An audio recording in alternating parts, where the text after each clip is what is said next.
Assalamualaikum warahmatullahi wabarakatuh. Ketemu lagi dan kembali lagi dengan Jajasip Channel.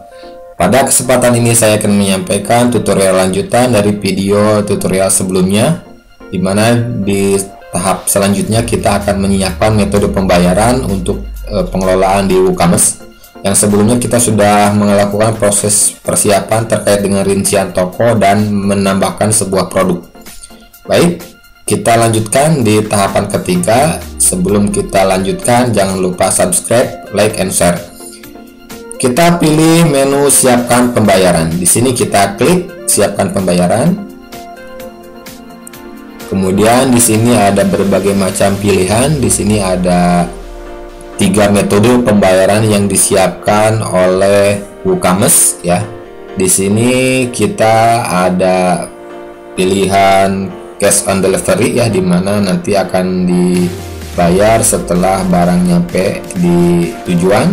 Kemudian ada PayPal payment, dimana ini merupakan jenis pembayaran yang memang targetnya internasional ya. Nanti kita akan menggunakan 2 metode, yaitu COD dan via transfer bank.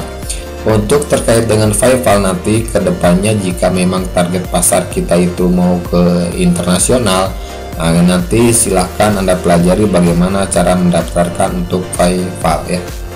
Di sini sudah saya aktifkan terkait dengan cash on delivery, jadi tinggal pilih siapkan saja, kemudian nanti akan mengasihkan tampilan seperti ini karena ini sudah diaktifkan ya. Kemudian di sini kita pilih via transfer ya. Jadi di sini kita tinggal pilih menu siapkan. Tadi untuk delivery tinggal pilih siapkan, kemudian akan langsung masuk tampilan seperti ini ya. Jadi artinya sudah ada dalam bagian dari aktivasi metode pembayaran. Baik, berikutnya terkait dengan bank transfer ya. Di sini kita pilihkan siapkan. Nah, di sini kita harus menentukan terkait dengan nama rekening, nomor rekening, dan nama bank. Misalkan di sini nama rekeningnya Jaja.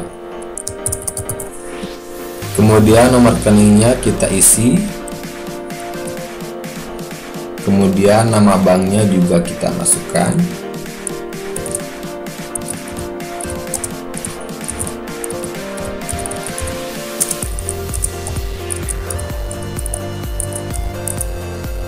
Kemudian bagian yang lain tidak perlu kita isi, kita cukup 3 poin ini ya.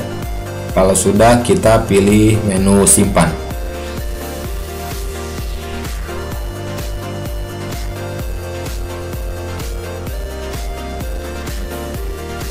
Maka tampilannya seperti ini ya. Jadi ini yang akan kita gunakan terkait dengan metode pembayaran, yaitu COD dan berdasarkan transfer.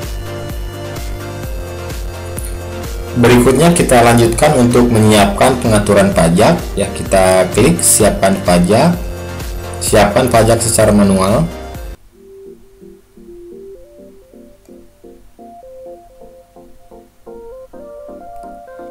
Nah, untuk para pemula biasanya jarang menyiapkan terkait dengan pajak, namun di sini kita perlu melengkapi sebagai langkah-langkah dalam penyiapan langkah awal dari pengelolaan Woocommerce ya. Nah, di sini nanti kalau misalkan kita sudah memungkinkan untuk membayar pajak, nanti kita bisa atur kembali ya dengan orang-orang yang memang kompeten di bidang pajak dan berkonsultasi terkait dengan pengelolaan pajak. Baik, kita pilih sisipkan baris ya. Kemudian di sini kita masukkan kode negara, misalkan ID. Kemudian kode negara bagian kita lewati, kode pos juga kita lewati. Kemudian di sini kita masukkan pajaknya misalkan 0%, kemudian nama pajaknya misalkan bebas ya. Kemudian di sini prioritas, konfirm, dan pengiriman. Baik, sekali lagi saya ulangi bahwa nanti ketika memang sudah memungkinkan untuk pengelolaan standar pajak ini agar dikonsultasikan dengan orang yang memang kompeten di bidang perpajakan. Jika sudah, di sini kita pilih simpan perubahan. Ya, maka di sini pengaturan satu baris pajak sudah berhasil dilakukan. Kita masuk ke menu beranda kembali. Berikutnya kita siapkan untuk pengiriman ya, kita klik, kemudian kita tunggu sebentar, kita akan menentukan biaya pengiriman ya. Nah, di sini kita tentukan seberapa banyak yang dibayarkan oleh pelanggan untuk tujuan pengiriman yang berbeda. Nah, di sini kita hanya untuk melengkapi langkah-langkah awal terlebih dahulu, artinya di sini kita buat pengiriman gratis terlebih dahulu. Nanti untuk lebih lengkapnya terkait dengan pengaturan biaya pengiriman ada di video tutorial selanjutnya, bagaimana nanti besaran biaya yang ditentukan untuk ke lokasi-lokasi tertentu, misalkan dari A ke B, dari A ke C, dari A ke D, dan sebagainya. Jika sudah, kita pilih selesaikan tugas. Baik, itu adalah beberapa tahapan di metode pembayaran, kemudian penyiapan pajak dan penyiapan pengiriman. Semoga bisa bermanfaat. Terima kasih. Wassalamualaikum warahmatullahi wabarakatuh.